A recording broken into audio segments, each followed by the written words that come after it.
I'm in Sydney, Australia, with the legendary Richard Saunders. Hello, thank you very much. Legendary. Richard, could you Yes. please tell my audience who you are and what it is that you do and why you're such a legend? Oh, well, I'm a podcaster. I do a skeptical podcast every week for over 16 years called The Skeptic Zone. I'm an author. I've written many books for children on the art of origami. Oh, yes. Mm-hmm. I'm an amateur magician. I'm a part-time actor. I've been in movies such as Superman Returns, one of the Thor movies, many TV shows. Wait a minute, did you meet... You met Thor? No. Oh, he is Thor. No, but I have met various very famous movie stars along the way. Okay. Well, Thor's on my list, so... Oh, I'll have a word to him. I'll see what I can do.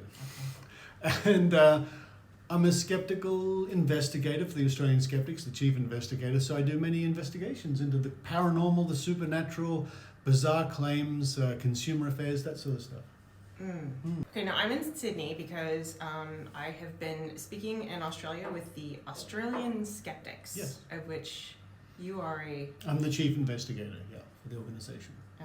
So I get to investigate ghosts and UFOs and monsters and psychics and all that sort of stuff. And what have you found?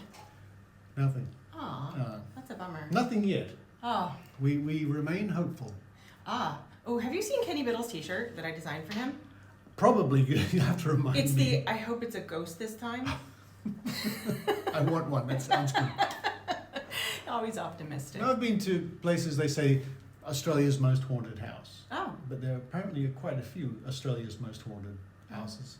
I mean, if you look up in the United States, if you type in America's most haunted house, you'll probably find about 20. Kenny and I stayed at one of New York's most haunted houses. Ooh. Maybe the ghosts go from one to the other, depending on the day of the week. And I think the skeptics must scare them off. I've heard that. That must be what happens. Yeah, I walk in, they fly away. Anyway, that's what I do. And the Skeptic Zone, by the way, if you don't listen to the Skeptic Zone, you actually should. How many episodes are you on now? As we sit here, I'm up to 792. So start listening if you haven't yet. It'll take you a long time to catch up. Now, one of the things that you've mentioned is that you do origami. Yes. And I think that's really fascinating, and I think you might need to tell me what that is and what it is that you do. Well, origami is the art of paper folding. Traditionally, it's thought of as a Japanese art of paper folding, but it really is worldwide. Nobody really knows where it started. The Japanese developed it, but it's huge in countries in South America. It's very popular throughout Asia, and Britain has a big origami community. And I've been doing it this year. This is my 50th year of origami. And when I was in my 20s, I wrote lots of books about origami. I've done DVDs. But for me, one of the best things I've ever done in origami is I invented a flying pig. A flying A flying, and it's just flying in right now. So there's the flying pig. Look at that. What sound does a flying pig make? That's a mystery. Now, a very dear friend of mine who died a few years ago was a man called James the Amazing Randi, who was a magician, escape artist, but he was a skeptical investigator. And he traveled the world looking at mysteries and often finding rational explanations for them. And many years ago, in 2007, we were together and he said to me, he knew about the origami I did, he said, could I please invent a flying pig? Because the flying pig was the logo of the James Randi Educational Foundation. And I thought about it for a while and I went home, and about a week later, after many attempts, I actually made the flying pig, which is a very cute little pig. It's adorable. And all those years ago, I did a YouTube video on how to make it, and that's still there. If you look up Pigasus, not Pegasus, but Pigasus flying pig origami, you'll find it. Or if you go to skepticzone.tv, the website, scroll to the bottom, you can see the video and download the instructions. So it's a wonderful intersection between my skeptical work and my love of the art of origami. And James Randi. And James Randi, who we all miss very much. He was a wonderful man. I'm so new to this community, I never got a chance to meet him.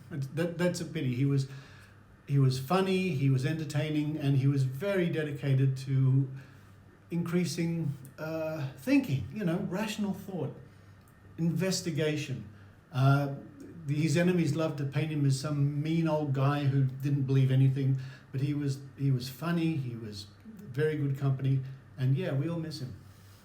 Honestly, I thought he was adorable. I love watching him on TV. One of my favorite TED Talks is him with, didn't he down a bottle of homeopathic sleeping pills? Yeah.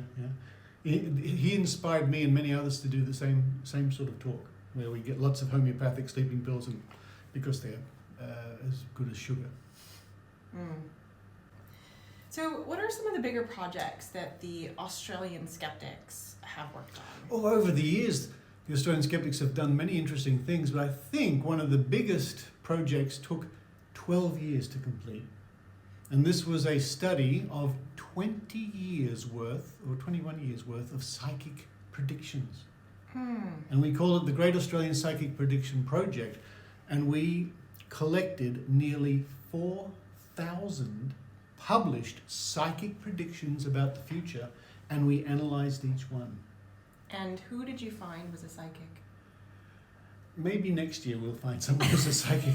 Always optimistic. Always optimistic. Collectively, the psychics scored roughly 11% of their predictions came true, which means that close to 90 either were wrong, or too vague, or expected.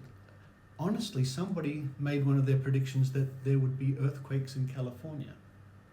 Imagine that. And that was a great endeavour to do that, because we had an international team with people like Susan Gerbic, the famous skeptic from America, on Zoom. For a year we would meet, week after week, and mark thousands of psychic predictions. Gave us all a wonderful insight into this. Wow, what a service, actually, just in general, to analyze the efficacy, what would you call it? The accuracy? Accuracy, I guess that's it, yeah. Of psychics? Because we were very interested to see whether people can see the future. It would be awesome. It's no good for skeptics to say, oh, we don't think they can do it. Well, now we've got the data to back up our point of view, to saying, we still don't think they can do it, and here's the data to back it up. Yeah, and that's honestly true skepticism. I hope so, I think so. And when it was all over, I sort of had I breathed a sigh of relief, because 12 years is a long time to spend on any project. So is it ongoing or is it over? It's over, because it was like a 20-year time capsule of predictions.